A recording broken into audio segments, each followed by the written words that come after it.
Romo, suster, bapak, ibu, dan anak-anak yang terkasih dalam Kristus, berkah dalam. Minggu ini kita memasuki bulan Kitab Suci Nasional minggu yang kedua.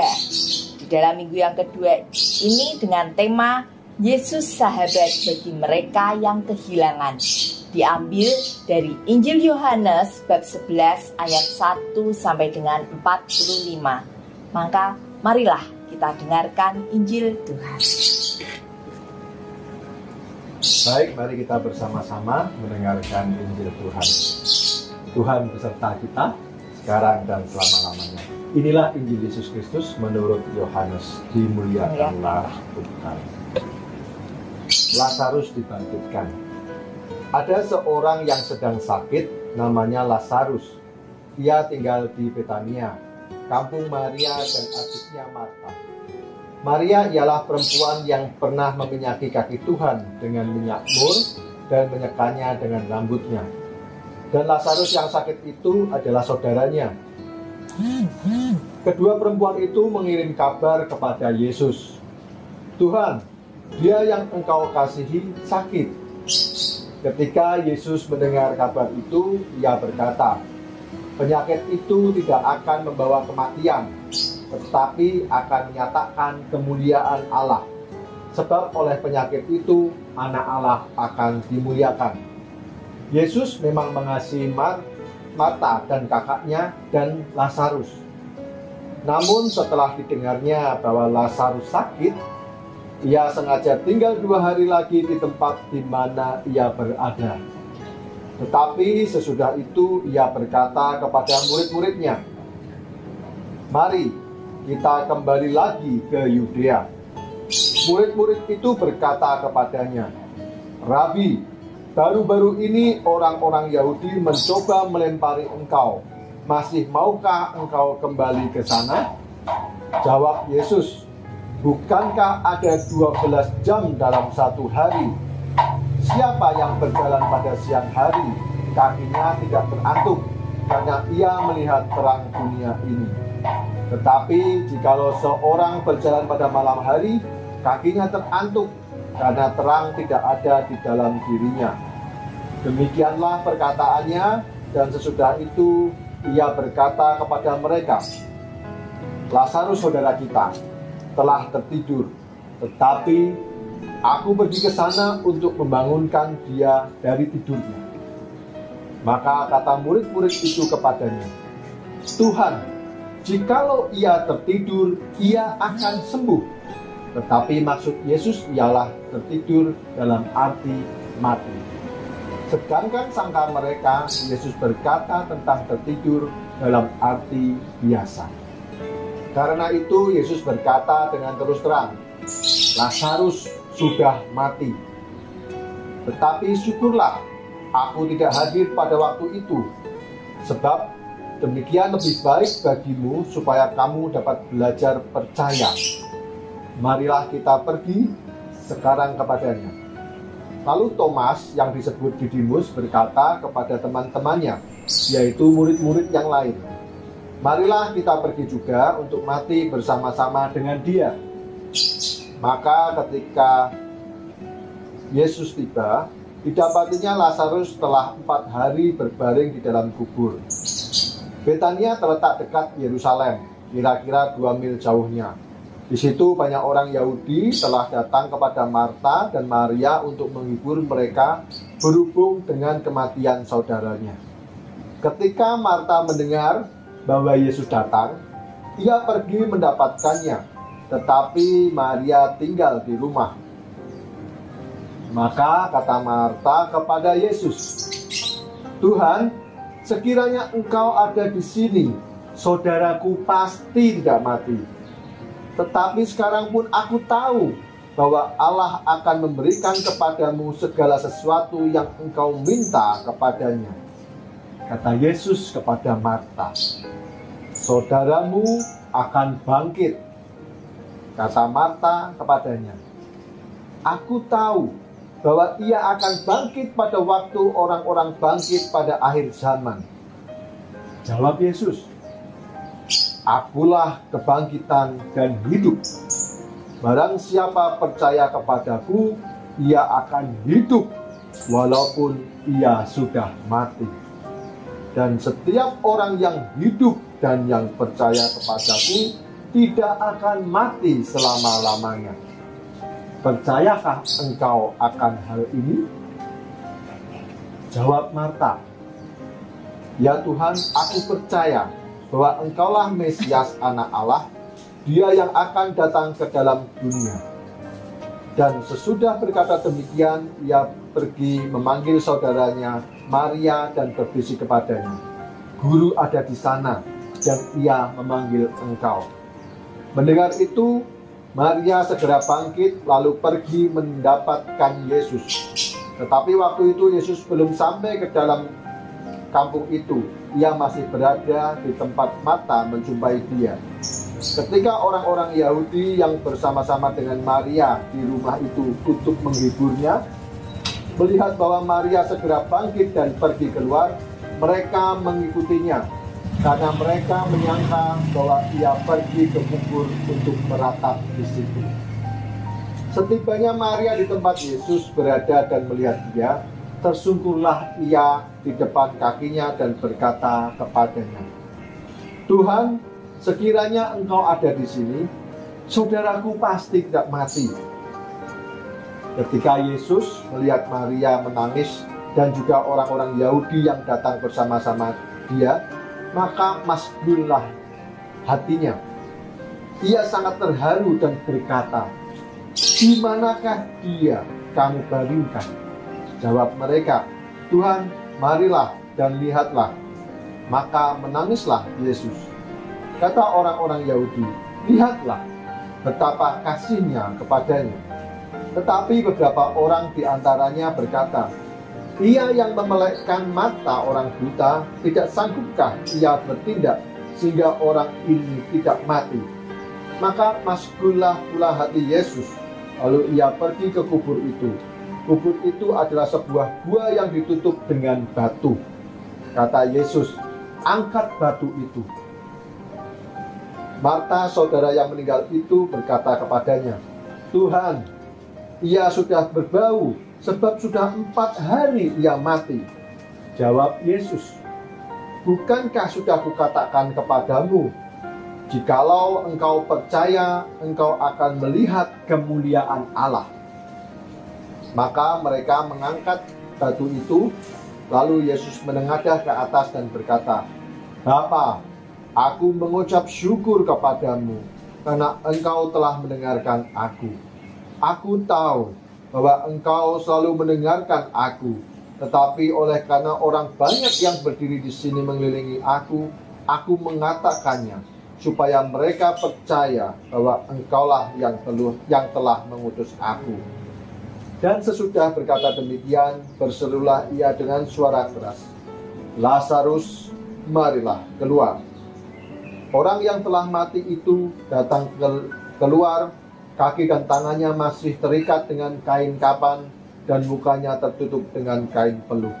Kata Yesus kepada mereka, bukalah kain-kain itu, dan biarkan ia pergi. Banyak di antara orang-orang Yahudi yang datang melawat Maria dan yang menyaksikannya sendiri apa yang telah dibuat Yesus, percaya kepadanya. Demikianlah Injil Tuhan. Terpujilah Kristus. Nek misalnya nih yang kita dengerin dari kisah Lazarus ini, ya toh, kan kita mesti mikir gini ya, kenapa kok Yesus itu mesti datangnya setelah 2 hari itu, ya kan, pada waktu habis dikasih tahu Yesus masih tinggal di situ. Kenapa Yesus tidak datang pada waktu pertama kali Lazarus itu sakit dan Yesus tahu, ya kan? Sehingga Maria Marta kira usah nangis untuk kehilangan saudaranya, kan, orang tidak usah menangis seperti itu. Kenapa? Coba misalnya Yesus itu datangnya di awal, kan Lazarus tidak mati toh. Iya, memang sebetulnya kalau kita melihat bahwa kehidupan keluarga kita, ya, terus lalu kemudian dinamika perjalanan hidup manusia, kita selalu ada senang, susah, begitu ya. Kita selalu ada satu buah momen-momen yang terus ngomong gini, wah tahu begitu gitu. Coba kalau seandainya gitu ya, seandai kata ya seperti itu. Bahkan kalau mungkin kita berpikir kalau pas kita ada saudara yang meninggal atau orang yang kita cintai itu meninggal, lalu kemudian kita mungkin membayangkan begini, coba ya kalau Tuhan Yesus itu hadir, datang, terus kemudian membangkitkan, wah cucuran air mataku itu berubah jadi ungkapan syukur, jadi ketawa terbawa seperti itu ya. Banyak yang seperti itu, pastikan seperti itu. Dan terus baru kemudian orang akan berkata bahwa puji Tuhan, Allah itu betul-betul nyata, Allah itu hadir, begitu ya. Pasti banyak yang berpikir begitu. Lalu kemudian kalau ada seandai kata terus kemudian pada saat ternyata kita kehilangan dan kejadian itu tidak ada, tidak sedikit pribadi-pribadi yang terus mempertanyakan, ya Allah, engkau itu ada di mana? Begitu ya, ada banyak seperti itu. Benar, pertanyaan itu seringkali muncul ya, apalagi kalau kita kehilangan seseorang, ya Allah, engkau ada di mana? Nah, maka Bapak Ibu, mari kita coba lihat ilustrasi berikut ini ya, untuk kita bisa mengerti apakah kita berpikir atau bertanya-tanya, ya Allah, engkau ada di mana?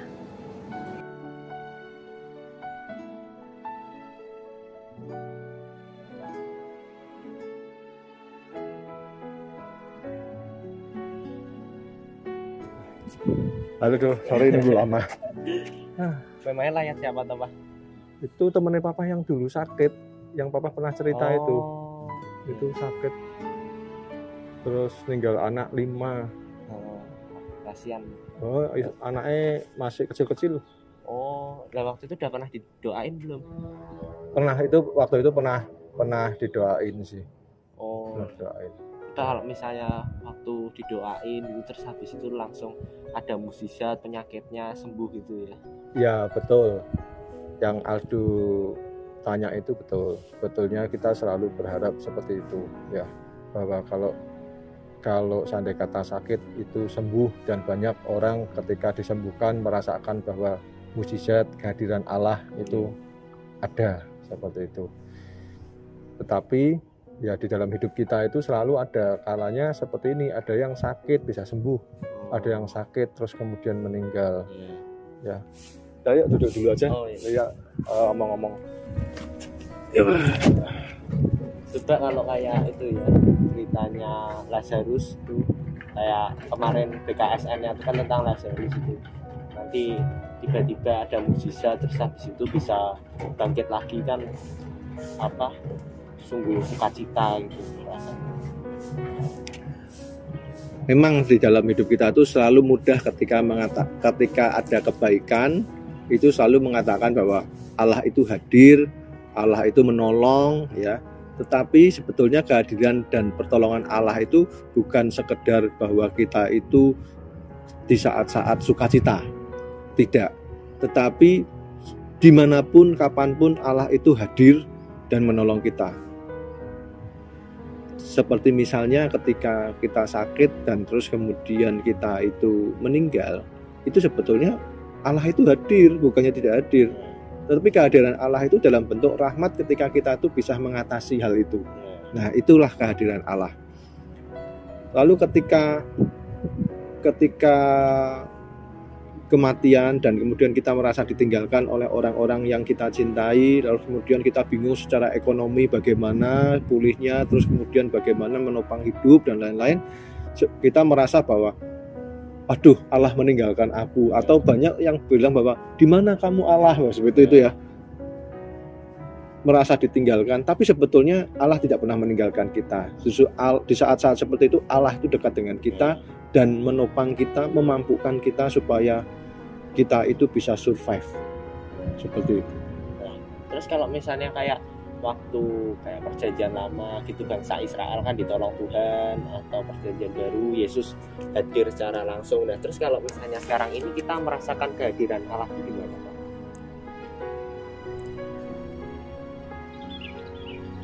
Yang pertama, hidup kita itu sebetulnya kan kehadiran Allah, pada dasarnya seperti itu ya. Tetapi buat kita orang Katolik kita mempunyai 3 pilar iman. Yang pertama adalah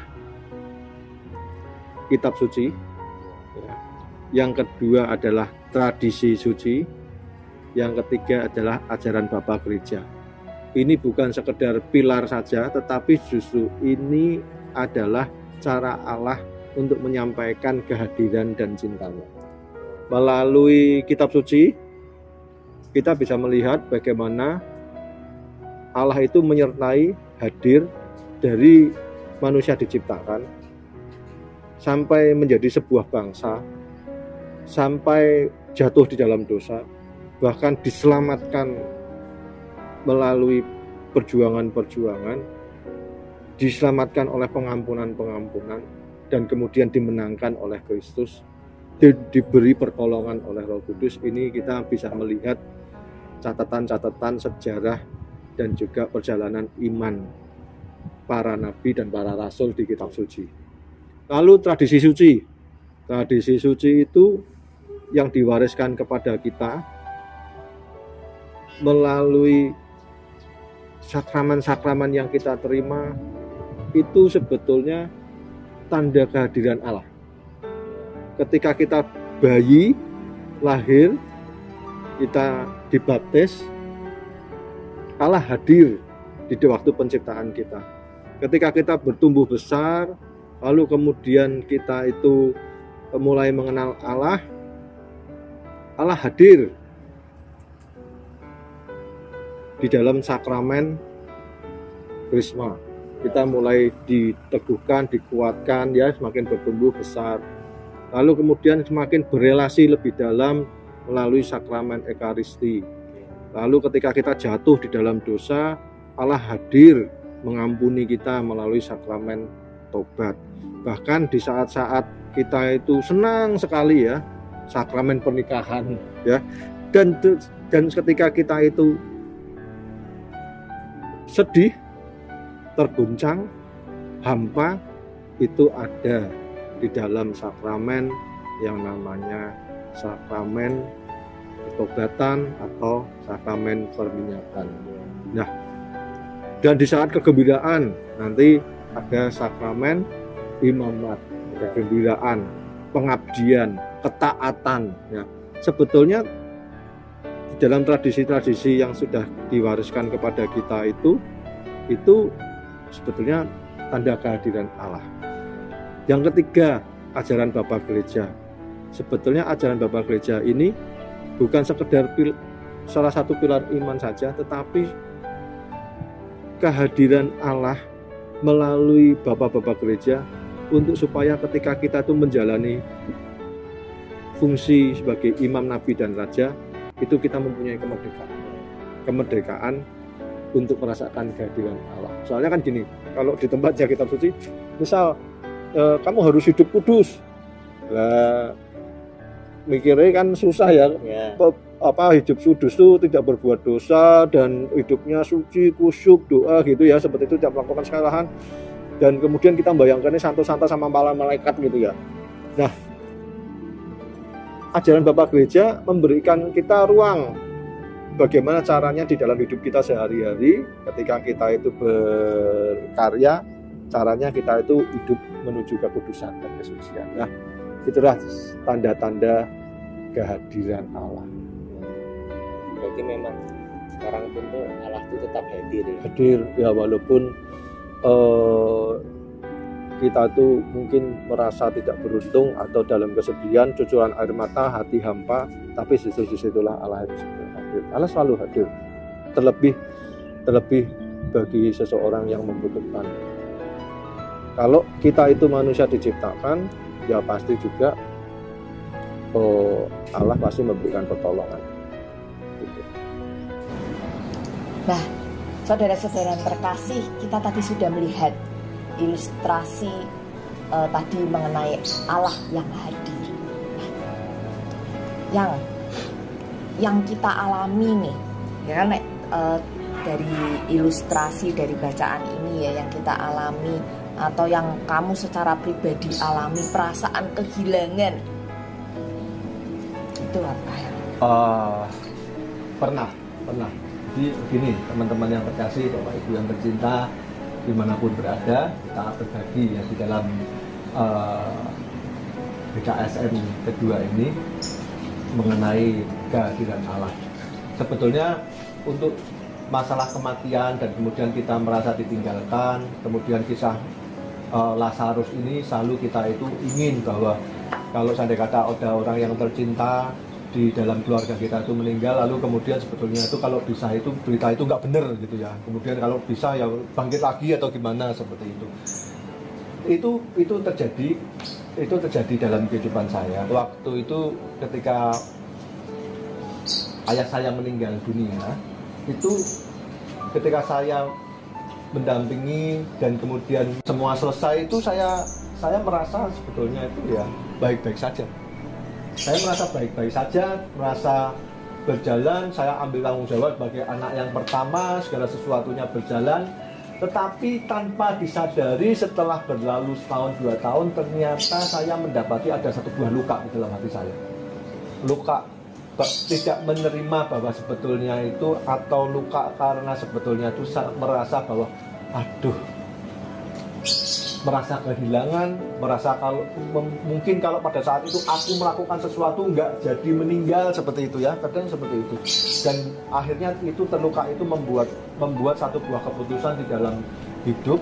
Pada waktu itu ada satu titik yang saya berkata, udah, aku merasa nggak layak di hadapan Tuhan karena aku itu tidak memperjuangkan papaku sampai terakhir itu supaya tetap hidup dan mungkin bisa hidup terus seperti itu. Dan saya terluka dan saya merasa bahwa saya tidak layak, saya merasa berdosa, dan kemudian saya ingin menarik diri, tidak ingin terlibat di dalam kehidupan menggereja maupun spiritual. Tetapi suatu kali ketika retret, ketika saya mengikuti sekolah evangelisasi pribadi, saya retret dalam rekoleksi itu, Tuhan berbicara kepada saya di telinga. Tuhan berkata, pada waktu itu masih perayaan Ekaristi ya, tiba-tiba ada suara dan berkata bahwa meskipun bapak atau ibumu meninggalkanmu, tapi aku menerimamu. Dan saat itu Tuhan berkata bahwa papa kamu itu anakku, Li. Papa kamu itu anakku, Li. Aku bisa memanggil dia itu saat kapanpun, dengan cara apapun. Tapi kalau kamu itu merasa bahwa kamu itu merasa terhilang, kamu tersakiti, dan kamu terus kemudian merasa berdosa, sudah, kamu terima saja. Aku punya rencana yang indah buat kamu. Dan pada waktu itu saya merasa, aduh iya ya, saya langsung berpikir, aduh Tuhan, iya ya, papaku anakmu, aku ya anakmu, gitu. Terus kemudian saya merasa kehadiran Allah hadir, dan kemudian saya pada saat itu saya mengatakan, Tuhan ampuni aku memang bersalah, aku berdosa, aku mau ikut kamu. Dan terus kemudian ternyata Tuhan tuntun saya lebih dalam lagi, terus kemudian Tuhan jadikan saya menjadi pewarta firman. Itu kehadiran Allah. Itu bukan sekedar bahwa Allah datang menghidupkan, tetapi sebetulnya kehadiran Allah itu ketika kita itu dapat merespon rasa sakit kita, merespon rasa kehilangan kita, itu adalah rahmat Allah dan itu adalah kehadiran Allah. Sebab banyak orang yang tidak mengenal Allah itu putus harapan dan kemudian bunuh diri dan kemudian tidak mempunyai semangat hidup. Tetapi untuk anak-anak Tuhan, percayalah seperti yang kita baca bahwa Yesus itu jalan kebenaran dan hidup. Bersama dia kita mengenal Allah, dan bersama dia kita itu menerima rahmat itu. Kita mampu untuk melewati hal itu semuanya. Ya, benar, betul sekali bahwa bersama Tuhan Yesus itu kita tuh jadi tidak kehilangan harapan ya. Kalau saat kita sudah merasa bahwa oh ya, Yesus itu satu-satunya pegangan. Jadi kita tuh rasanya tidak sendirian. Tidak sendirian, betul. Ya. Itu sih Bapak Ibu yang terkasih, itu satu hal yang pernah juga saya alami pada waktu, kalau kamu pasti tahu toh yang sudah bersama-sama dengan aku, gitu ya, Bapak Ibu. Mungkin beberapa dari Bapak Ibu yang terkasih tahu historical saya, tetapi mungkin juga ada yang belum tahu bahwa saya adalah mantan penderita epilepsi. Bapak Ibu tahu epilepsi ya, ayan gitu ya. Serawan caleng kalau orang bilang. Ya, kalau orang kasarnya begitu. Bahasa kasarnya ada yang bilang seperti itu gitu ya. Nah, Bapak Ibu, pada waktu saya menderita seperti itu, terutama pada saat saya sekolah begitu ya, kalau orang bilang puber gitu ya, itu remaja, saya benar-benar tidak bisa menerima kondisi saya. Bagaimana saya yang di sekolah, yang tiba-tiba saya mungkin lagi bicara, lagi di kelas, saya bisa tiba-tiba jatuh dan kemudian saya kejang-kejang seluruh anggota tubuh saya, dari mulut keluar busa dan saya jatuh tidak sadarkan diri begitu. Ya, saya sering melihat ini karena saya teman sekolah. Dia saksi hidup saya ya. Nah, bukan hal yang mudah untuk saya waktu itu menerima hal itu. Dan bahkan pada satu titik saya kehilangan pegangan saya. Saya merasa bahwa Tuhan Yesus itu tidak ada. Padahal saya baptis bayi, saya dari keluarga Katolik gitu ya. Tapi saat itu saya kehilangan pegangan saya kehilangan pengharapan saya. Saya merasa bahwa hidup saya sia-sia dan saya merasa bahwa Tuhan tidak hadir, tidak ada bersama-sama dengan saya. Dan melalui proses itu tidak mudah, hingga kemudian Yesus menyapa saya untuk saya kemudian benar-benar mengerti. Ya, saya ingat sekali Yesus menyapa saya di dalam 1 Korintus bab 10 ayat 13 dikatakan, pencobaan-pencobaan yang kamu alami adalah pencobaan biasa yang tidak akan melebihi kekuatanmu. Dan Allah itu sendiri. Sebetulnya kalau kita mau ngomong pencobaan biasa, ya pada waktu itu mungkin kalau menurut saya, kita kalau bayangin nggak bisa bayang ya. Saya aja kalau lihat obatnya dia, minumnya obat berapa? Satu hari sekitar 12-14 butir. Satu hari 12 butir. Kalau tidak minum obat satu saja, lupa satu aja, dia langsung anfal kejang-kejang. Seperti itu ya, kan seperti itu. Tidak boleh renang, tidak boleh naik sepeda, tidak boleh naik motor, ya seperti itu kan. Kemudian makanan harus jaga, salah makan kejang-kejang, ya seperti itu. Nah, bisa dia ya kalau ngomong biasa aja mungkin tidak ya seperti itu. Jadi pada waktu itu kalau kita sebagai yang bersama-sama dengan dia, kita juga merasakan susahnya ya. Kalau pusing itu, kalau luka bisa digaruk, tapi kalau pusing sekali terus sampai kejang-kejang susah digaruknya kan seperti itu ya. Tetapi pada waktu itu saya betul-betul melihat sendiri lalu bagaimana kuasa Tuhan menyentuh di dalam hidup istri saya ini. Ya, dan saya melihat bahwa Tuhan itu sungguh sayang sama saya, dan mukjizatnya terjadi di dalam hidup saya. Saya boleh mengalami, kalau tadi bacaan kita itu Lazarus itu dibangkitkan dari mati ya.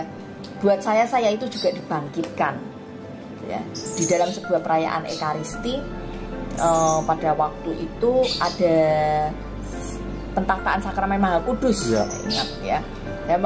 Waktu itu saat misa penyembuhan orang sakit, gereja Katolik gereja yang kaya, di dalam setiap tahun itu pasti ada misa untuk orang sakit, dan pada waktu itu saya mengikuti. Dan pada setelah misa pentataan sakramen Maha Kudus, saat Romo itu mengangkat sakramen Maha Kudus, waktu itu Romonya mengatakan silakan pegang bagian yang sakit, dan waktu itu saya memegang tengkuk saya ini gitu ya. Dan saya katakan, Tuhan, jikalau Engkau memperbolehkan, kiranya sembuhkanlah aku. Tetapi jikalau memang ini belum waktunya, maka aku akan tetap menerimanya. Dan Bapak Ibu yang terkasih, mukjizat Tuhan terjadi di dalam hidup saya. Amin.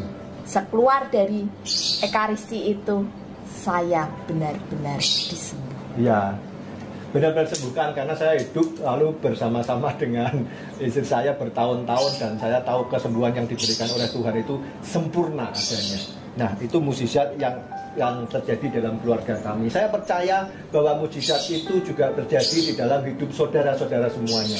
Saya percaya bahwa Allah itu hadir di dalam kehidupan kita, baik itu senang, baik sukacita, baik itu gembira, ataupun sedih, terasa hampa, ataupun terasa ditinggalkan.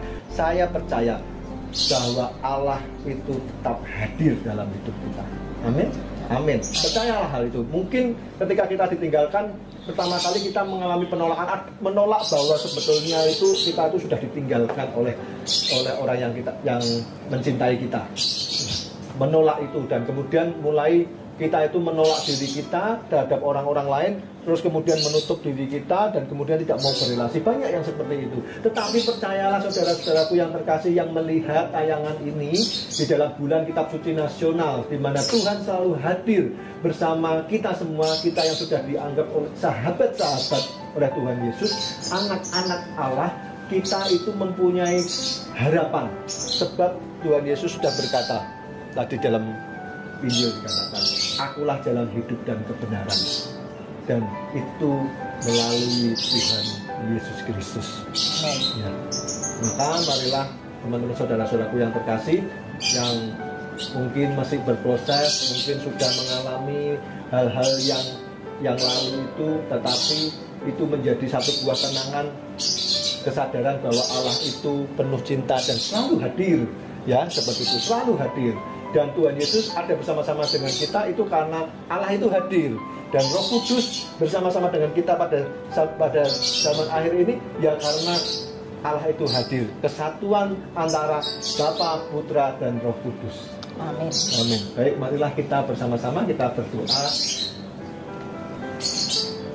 di dalam bulan Kitab Suci Nasional minggu kedua ini. Kita memohon pertolongan rahmat Allah supaya kita dapat merasakan, menyadari bahwa Allah selalu menyertai kehidupan kita. Di dalam nama Bapa dan Putra dan Roh Kudus. Amin. Bapa yang penuh kasih, kami mengucap syukur atas segala kasih dan cinta-Mu. Sebab Engkau adalah Allah yang sungguh baik, yang selalu hadir di dalam kehidupan kami. Mungkin di dalam kehidupan kami ini ada kalanya kami tertawa terbahak-bahak, ada kalanya kami begitu gembira dan bersuka cita, ada kalanya kami ingin berbagi semuanya, dan kami mengatakan bahwa Engkau Allah yang sungguh baik. Tetapi ada kalanya ketika kami itu begitu sedih, kami mencucurkan air mata, hidup kami hampa, hidup kami hancur, dan seakan-akan kami itu terhilang dan kami jauh daripadamu, dan kami mencucurkan air mata sedemikian sedihnya. Namun kami pada saat ini percaya ya dan amin, bahwa sesungguhnya ketika kami melalui hari-hari itu, kami tahu bahwa Engkau ada bersama kami. Engkau selalu menopang kami, Engkau selalu memberikan rahmat kepada kami supaya kami boleh hidup waktu demi waktu, hari demi hari, dan kemudian Engkau menyembuhkan luka hati kami, Engkau menyembuhkan pikiran kami, Engkau menyembuhkan kehendak kami, Engkau menyembuhkan indera kami, dan sehingga kami pun boleh melangkah menuju masa depan yang penuh harapan oleh sebab kasih dan cinta-Mu. Terima kasih Bapa, Engkau selalu hadir bersama kami. Terima kasih Tuhan Yesus, Engkau sobat kami yang setia, yang selalu menemani kami hari-hari ini. Dan terima kasih Roh Kudus yang selalu menolong kami. Semuanya kami mohon dengan pengantaraan Kristus Tuhan kami. Amin. Dalam nama Bapa dan Putra dan Roh Kudus. Amin. Bapak Ibu yang terkasih, demikian bulan Kitab Suci Nasional minggu yang kedua. Selamat membaca Kitab Suci, selamat berrelasi dengan Allah, selamat Tuhan Yesus memberkati.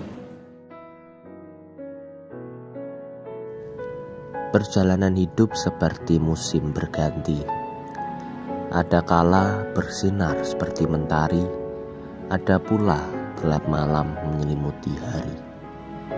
Namun satu hal, langkahku tetap pasti, apapun musimnya ketika ku lewati. Bagaimanapun berat ringan perjalanan, ada Tuhan Yesus, percayalah. Ada Tuhan Yesus. Tuhan Yesus selalu ada bagimu, bagiku, bagi kita semua. Yesus sahabat kita semua.